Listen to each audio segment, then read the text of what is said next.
എൻ്റെ എൻ്റെ അഭിനയത്തിൻ്റെ എല്ലാ പിൻബലവും നാടകമാണ് ശരിക്കും പറഞ്ഞാൽ. ഇങ്ങനെ ക്യാരക്ടേഴ്സൊക്കെ ചെയ്യാൻ പറ്റുന്നത് കൊണ്ടാണ്. വളരെ വ്യത്യസ്തമായ ക്യാരക്ടേഴ്സ് നമുക്ക് അഭിനയിക്കാൻ പറ്റിയിട്ടുണ്ട്. പിന്നെ പലരും ചെയ്യുന്ന കാണുന്നുണ്ട്. അത് ഈ ഒരു കഥാപാത്രത്തെ ഷൂട്ട് ചെയ്യുന്ന സമയത്ത് തന്മയത്വത്തോടെ വളർത്തിയെടുക്കാൻ സ്പോട്ടിൽ അതിനനുസരിച്ച് ഇമ്പ്രൂവൈസ് ചെയ്യാനൊക്കെ പറ്റുന്നത് ഈ സ്റ്റേജിലെ ഒരു കോൺഫിഡൻസ് 100%. സ്റ്റേജിൽ ഈ പറഞ്ഞ നമ്മൾ റിഹേഴ്സൽ ചെയ്തിട്ട് 10-30 ഇന്നലെ ചെയ്ത ഒരു സ്റ്റേജിലെ കളിയായിരിക്കില്ല നാളെ. അല്ല ഓഡിയൻസ് മാറും. ഓഡിയൻസിൻ്റെ അനുസരിച്ച് അതല്ല, തിയേറ്ററിനെ പറ്റി അച്ഛൻ്റെ ഒരു ഇതുണ്ട്, നിൽക്കാനൊരു തറ, പിന്നിലൊരു മറ, എൻ്റെ ഉള്ളൊരു നാടകം, എൻ്റെ മുന്നിൽ നിങ്ങളില്ലാതെ നാടകം ഇല്ലെന്നാണ്. അതെ, അച്ഛൻ പറഞ്ഞ നാടകം എന്ന് പറയുന്നത് നടിക്കപ്പെടേണ്ടതാണ്. നടിക്കപ്പെടേണ്ടതിനാണ് നാടകം എന്ന് പറയുക. മറ്റേത് അല്ലാതെ ചില നാടകങ്ങൾ പഠിക്കപ്പെടുന്ന നാടകമുണ്ട്, അത് വായിക്കാൻ കൊള്ളാം, പക്ഷെ അത് രംഗത്ത് അവതരിപ്പിക്കാൻ പറ്റില്ല. ആ പ്രേക്ഷകരിലേക്ക് എത്തുമ്പോൾ പ്രേക്ഷകൻ്റെ ഒരു സംവേദനക്ഷമതയുണ്ടല്ലോ, അതും നമ്മളും തമ്മിലുള്ളൊരു സർക്കിളുണ്ടാകും. അതിൽ നിന്നൊരു രസമുണ്ടാകും. ആ രസത്തിൽ ആണ് നടൻ മാറ്റം വരുന്നത്. അതാണ് പറഞ്ഞത്, ഇപ്പോൾ നമ്മളിപ്പോൾ കോട്ടയത്ത് കളിക്കുന്ന നാടകമായിരിക്കില്ല കോഴിക്കോട് കളിക്കുന്ന നാടകമായിരിക്കില്ല കണ്ണൂർ.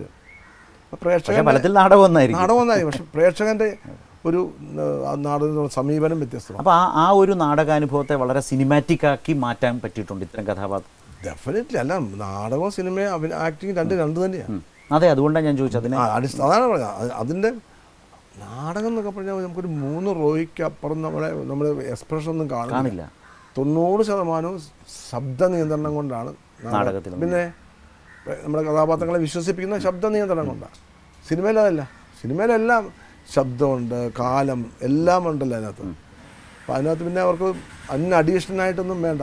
നീയൊന്നും പറയണ്ടാവേ, നമ്മൾ കണ്ടോളാമെന്നും പറഞ്ഞിട്ടാണ് നാടകം കാണാനിരിക്കുന്നവരെ, അല്ല സിനിമ കാണാൻ. ഞങ്ങൾ കണ്ടോളാം, താനൊന്നും പറയണ്ട. ശരിക്കും സിനിമ വിഷ്വലാണ്. അതിനകത്ത് ഭാഷ വളരെ കുറച്ച് മതി. പണ്ടത്തെ സിനിമകളിൽ ഒരുപാട് ഭാഷയാണ് ഉപയോഗിക്കുന്നത്. നാടകത്തിൻ്റെ സ്വാധീനമുണ്ട്. കഥാപാത്രങ്ങൾ അത് പറഞ്ഞു, അല്ല സെൻറ്റിമെൻസുള്ള കാര്യങ്ങൾ പറയുന്നു, അങ്ങനെ പറച്ചിൽ കൂടുതലായിരുന്നു. ഇപ്പോൾ അതിൻ്റെ ആവശ്യമില്ല. അതിൽ തന്നെയും സിനിമയുടെ ഒരു അഭിനയ ശൈലിയിൽ പുതിയ കാലത്ത് ഒരുപാട് മാറ്റം വന്നിട്ടില്ലേ? ഇപ്പോൾ ഒരു 40-50 വർഷത്തെ ഒരു അനുഭവത്തിൽ നിന്ന് നോക്കിയാൽ 74-ൽ തുടങ്ങി 83 മുതൽ തുടർച്ചയായി അഭിനയിക്കുന്നു. പക്ഷേ ഇപ്പോൾ ഈ കാലത്ത് പുതിയ തലമുറകൾ സിനിമയിലെ അഭിനയത്തെ എടുക്കുന്നത്, അല്ലെങ്കിൽ പുതിയ ആർട്ടിസ്റ്റുകൾ സിനിമാ അഭിനയത്തെ സ്വീകരിക്കുന്ന രീതി കുറച്ച് മാറിയിട്ടില്ലേ? അത് വളരെ സ്വാഭാവികമായിട്ട് ഉള്ള അഭിനയ ശൈലിയാണ് ഇപ്പോഴത്തെ കുട്ടികളൊക്കെ തുടരുന്നത്. പക്ഷെ അത് വളരെ നല്ലതാണ്. പക്ഷെ അത് അവരായിട്ട് ചെയ്യുന്ന കഥാപാത്രങ്ങളാണത്. അവർ മറ്റൊരു കഥാപാത്രമാകുന്ന ഒരു പ്രക്രിയയില്ലേ, അതിലേക്ക് എത്തണം. ഇല്ലെങ്കിൽ ഇതെല്ലാം ഏതാണ്ടല്ലോ ഒരുപോലെ 10 സിനിമയിൽ 10 സിനിമ ഒരുപോലെ ഇരിക്കല്ലേ. അതുകൊണ്ടാണ് ഞാൻ പണ്ട് ഹീറോ ആയിട്ടിരുന്ന സമയത്ത് ഞാൻ ഈ പരിപാടി വേണ്ടാന്ന് മനസ്സിലായി. അത് ഹീറോ കളി എന്നുവെച്ചാൽ അവൻ്റെ വിജയം, അവൻ്റെ വിജയത്തിന് പിന്നിൽ നിൽക്കുന്ന ഘടകങ്ങളായിരിക്കും.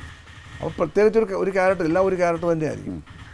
വ്യത്യസ്ത കഥാപാത്രങ്ങൾ ചെയ്യണമെങ്കിൽ അല്ലാതെ അഭിനയിക്കുന്ന ഈ കാലത്തെ മെയിൻ സ്ട്രീം ആക്ടേഴ്സിൻ്റെ ഒരു വലിയ ചലഞ്ച് അത് തന്നെയാണോ?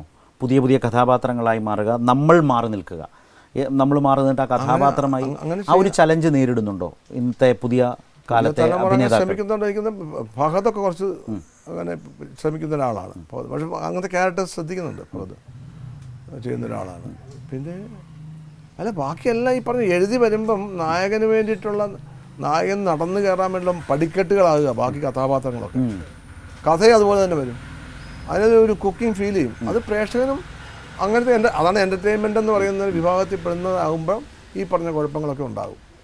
അല്ലാതെ ഒരവസ്ഥ മാത്രം ചിത്രീകരിക്കുന്ന, അപ്പം ഇപ്പം പൂക്കാലത്തൊക്കെ ഉള്ള ഗുണം അതാണ്. പൂക്കാലത്തിലും കിഷ്കിന്ധാകാന്ഡത്തിലും ഒക്കെയുള്ള ഞാൻ ചെയ്ത കഥാപാത്രങ്ങളൊക്കെ ഉള്ള ഗുണം അതാണ്. അങ്ങനെ ഒരാൾ അങ്ങനത്തെ അവസ്ഥ വന്നാൽ എന്നുള്ള സംഭവമില്ലേ. അതെ.